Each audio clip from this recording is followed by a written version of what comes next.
भाजपा के पूर्व मंत्री दुर्ग में पत्रकारों से रूबरू हुए। प्रदेश की कांग्रेस सरकार के 2 साल के कार्यकाल को बताया निराशाजनक।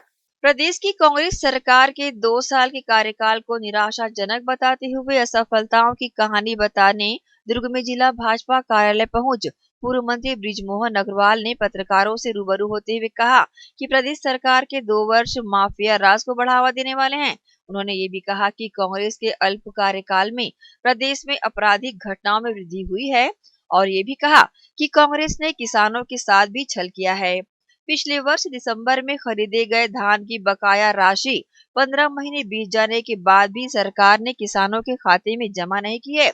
साथ ही कांग्रेस सरकार पर शासकीय कर्मचारियों के साथ धोखा करने की बातें भी कही। गौरतलब है कि अपने इस पत्रकार वार्ता में पूर्व मंत्री ने कांग्रेस सरकार के शासनकाल में किए जा रहे कार्यों को लगातार निराशाजनक बताया और साथ ही इस सरकार को विफलताओं की सरकार भी कहा। इसे लेकर उन्होंने अपनी प्रतिक्रिया इस प्रकार से दी है। बाइट। आज भूपेश बघेल सरकार के 2 साल पूरे हो रहे हैं। हम ये कहेंगे कि भूपेश बघेल सरकार का जो 2 साल है वो एक निराशा भरा 2 साल है। भूपेश बघेल सरकार का जो 2 साल है वो चाहे युवाओं के लिए हो, चाहे महिलाओं के लिए हो, चाहे किसानों के लिए हो, चाहे मजदूरों के लिए हो, चाहे नौजवानों के लिए हो, सबके लिए निराशाजनक है। इस 2 साल में छत्तीसगढ़ में जो छत्तीसगढ़ कभी शांत प्रदेश था, यहाँ पर कभी माफिया नहीं होता था, आज छत्तीसगढ़ में जमीनों के माफिया पैदा हो रहे हैं। आज छत्तीसगढ़ में शराब माफिया पैदा हो गया है। आज छत्तीसगढ़ में रेत माफिया पैदा हो गया। आज छत्तीसगढ़ में ड्रग माफिया पैदा हो गया। आज छत्तीसगढ़ में जंगल माफिया पैदा हो गया है। आज छत्तीसगढ़ में ठेका माफिया पैदा हो गया है। अब माफिया जो है पूरे छत्तीसगढ़ को चला रहे हैं और छत्तीसगढ़ के जो लोग हैं वो बेरोजगार हो रहे हैं और बाहर के माफिया आकर यहाँ पर सब कामों को कर रहे हैं और छत्तीसगढ़ की जो सरकार है वो किसानों का शोषण कर रही है।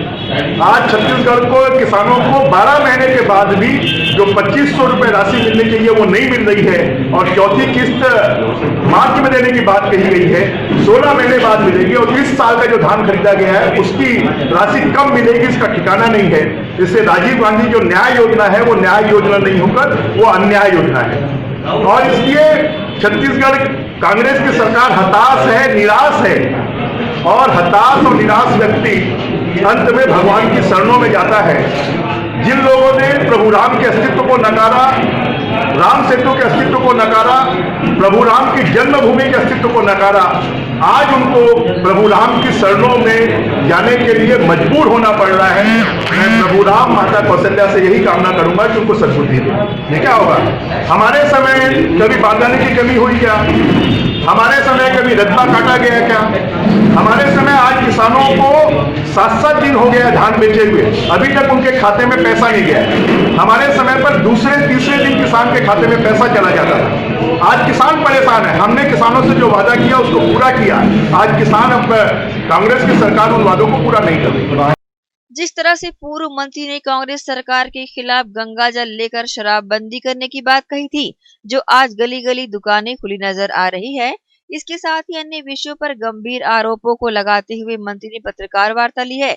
अब देखना होगा कि राज्य सरकार अपने द्वारा किए गए सभी वायदों को कब तक पूरा कर पाएगी।